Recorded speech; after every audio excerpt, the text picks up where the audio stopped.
Assalamualaikum warahmatullahi wabarakatuh. Salam sejahtera bagi kita semua. Perkenalkan, nama saya Zulfatun Nadiroh. Saya adalah mahasiswa semester 2 D3 Administrasi Perkantoran, Universitas Mulia, Balikpapan. Izinkan saya pada hari ini dan waktu ini untuk memberikan sedikit ilmu dan penjelasan mengenai notula rapat. Berikut tampilan mengenai notula rapat. Yuk simak bersama. Tema yang saya ambil adalah tips membuat notula rapat. Berikut ini slide pertama yang akan saya tampilkan adalah tentang penjelasan pengertian notula rapat. Sebenarnya, dalam bahasa Indonesia, notulen adalah bentuk tidak baku dari notula. Bentuk tidak baku lainnya dari notula adalah notulensi. Notula merupakan catatan mengenai rapat yang telah dijalankan, sedangkan orang yang melakukan pekerjaan sebagai pecatat dan bila sudah disahkan dalam sebuah laporan disebut notulen. Notula dibuat setelah rapat dilakukan, dilihat dari proses terjadinya, maka pembuat notula harus berada di tengah rapat sehingga ia dapat menangkap masa atau suasana rapat dengan baik dan menuliskannya. Biasanya, pembuatan notula diserahkan kepada sekretaris atau dapat pula pihak lain yang ditunjuk. Pembuatan notula ini biasanya disebut dengan notulis.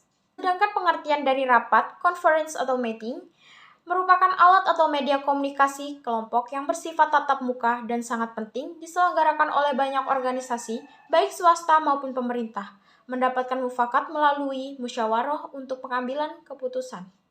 Singkatnya, notula rapat adalah catatan tertulis dari suatu jalannya rapat yang ditulis dengan terperinci dan rapi. Slide kedua ini saya akan menjelaskan mengenai tujuan dan fungsi dari notula rapat. Berikut ini adalah fungsi dan tujuan dari notula. Yang pertama, fungsi notula yaitu bukti tertulis berlangsung rapat atau sidang.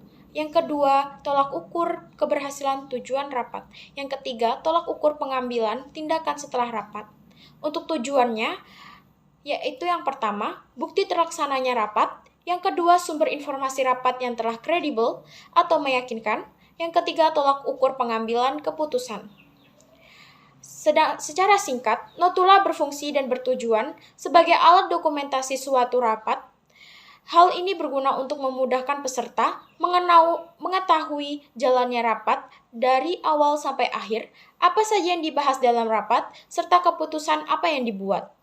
Slide ketiga ini, saya akan menjelaskan mengenai susunan poin penting notula rapat. Berikut ini susunan penting dari notula rapat. Yang pertama, judul rapat. Susunan paling penting di dalam sebuah rapat notulen rapat adalah judul rapat tersebut. Kamu bisa menulis judul sesuai dengan tujuan rapat tersebut.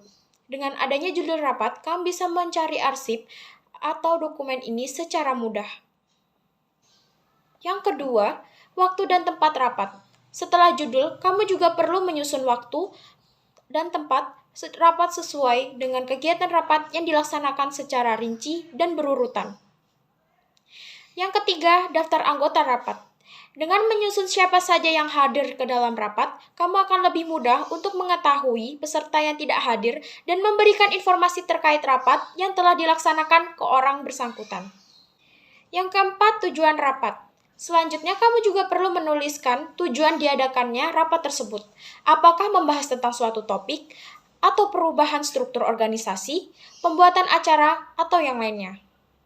Yang kelima, pembahasan hasil dan kesimpulan rapat. Susunan rapat yang paling penting dan wajib ada dalam sebuah notulen rapat adalah pembahasan, hasil, dan juga kesimpulan rapat. Dalam poin ini, hasil keputusan rapat seperti langkah-langkah kegiatan, penugasan anggota, rangkaian acara ditulis secara ringkas dan lengkap. Secara singkat, dengan penulisan dan susunan ini, setiap anggota tim dapat mengetahui tugas yang harus dilaksanakan dan keputusan yang telah diambil. Selain itu, hal ini juga dapat memudahkan anggota yang tidak hadir untuk mengetahui apa saja yang dibahas dalam sebuah rapat.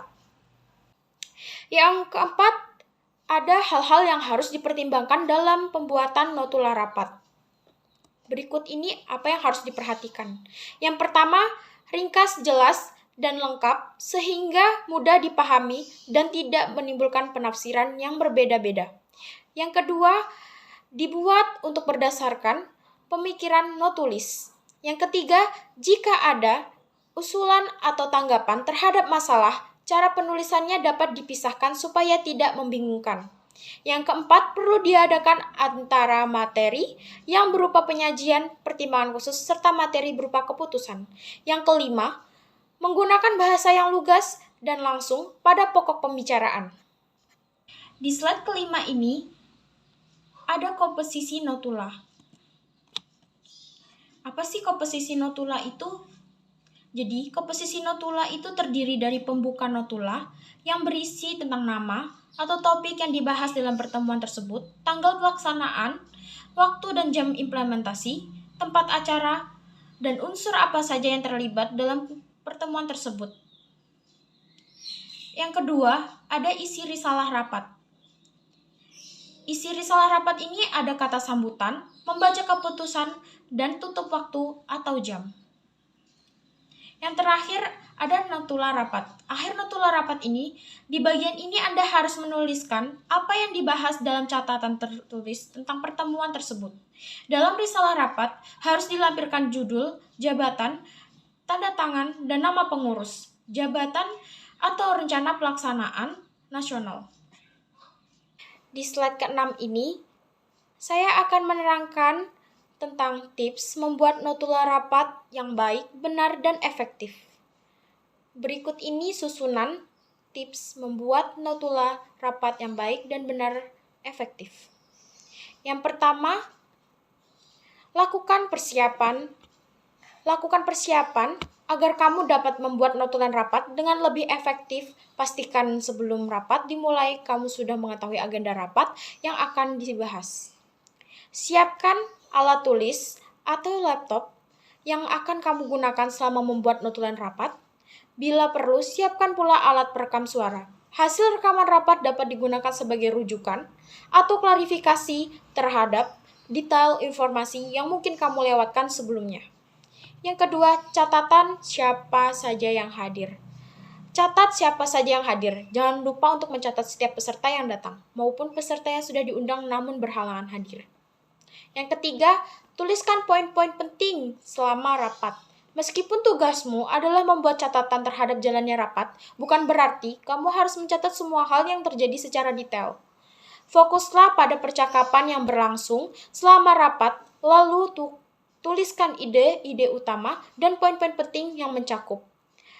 Seperti apa yang dibahas, apa yang diputuskan, apa yang dicapai, apa langkah tindakan selanjutnya. Bila terjadi diskusi atau debat, tuliskan perspektif peserta secara ringkas, lalu tulis hasil keputusan yang dibuat. Tidak hanya mencatat apa yang diputuskan, kamu juga terkadang perlu mencatat siapa dan bagaimana keputusan tersebut diambil. Apakah dari hasil dari konsensus atau ditentukan oleh pengambil keputusan tertinggi yang hadir dalam rapat, contohnya seperti penolakan atau penetapan anggaran oleh pimpinan rapat. Yang keempat, bedakan antara fakta dan opini. Untuk dapat menuliskan informasi yang sesuai dan baiknya kamu tahu mana pernyataan yang merupakan fakta dan opini.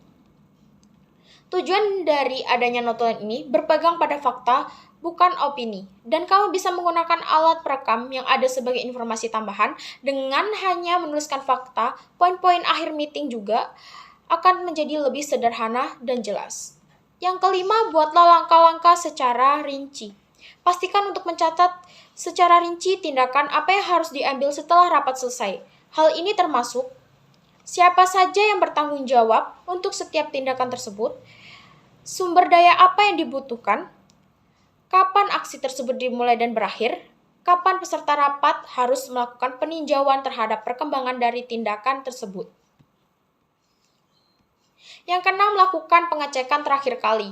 Saat rapat telah berakhir, cobalah untuk mereview poin penting yang telah kamu buat dalam notulen tersebut bersama peserta rapat. Buatlah penyesuaian atau klarifikasi bila memang dibutuhkan. Pastikan bahwa semua keputusan, kegiatan atau mosi telah dicatat dengan baik dan jelas.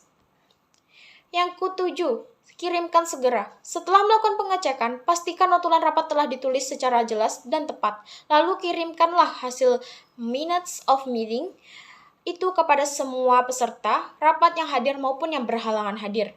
Perlu diingat bahwa notulen rapat sebaiknya kamu buat dan dibagikan secara mungkin setidaknya 1 jam setelah rapat berakhir atau di akhir hari tersebut. Pasalnya, dengan segera membuat dan membagikan notulen, kamu masih memiliki ingatan yang segar terhadap hasil rapat. Kamu pun dapat segera memperbaiki bila ternyata ada peserta yang meralat notulen yang kamu buat. Jangan lupa untuk melampirkan dokumen atau yang mendukung hasil rapat tersebut bila ada.